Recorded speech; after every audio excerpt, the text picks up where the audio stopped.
nakamonitor naman sila. Nandun naman ang mga tao nila, mga regional officers, para magsabi when they can come in. So that's what we're waiting for now. So wala we are at the mercy of the weather as we all. Hindi po pwede ganyan, President Marcos. President Marcos. Hindi po pwedeng we are at the mercy of the weather.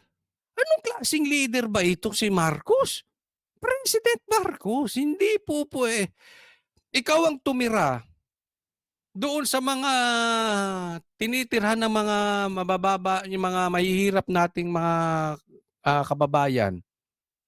Hindi po pwedeng we are at the mercy of the typhoon. Sabi ko nga, ilang taon ka na? Taon-taon. So titiisin na lang natin. Parang yan hindi po pwede na, hayaan mo lang, total maraming adik.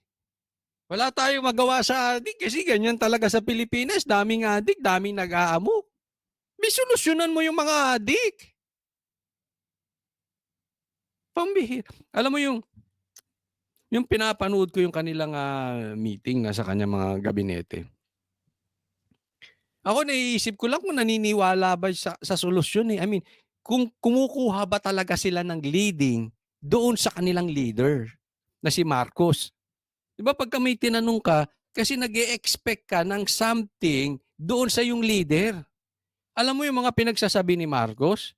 I really don't know kung talagang naniniwala or kumukuha pa ng leading itong mga gabinete niya sa kanya kasi parang ala ring kwenta. Alang silbi. Alam mo si President Marcos ay si PRRD before?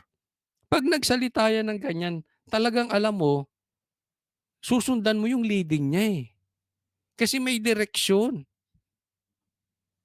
Ito, we are at the mercy. Always are.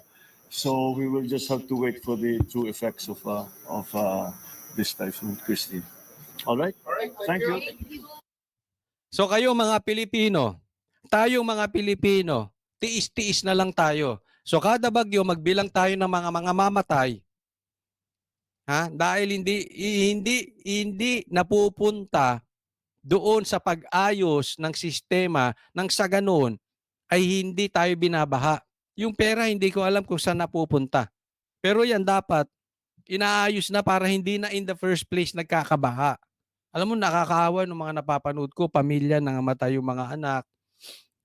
Yung isa karga-karga sanggol, siguro wala pang 6 months yun, nasa bubong dahil yung baha.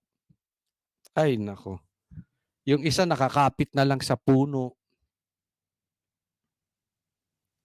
At yung leader natin ang sasabihin, we are at the mercy of this typhoon. Oh my golly.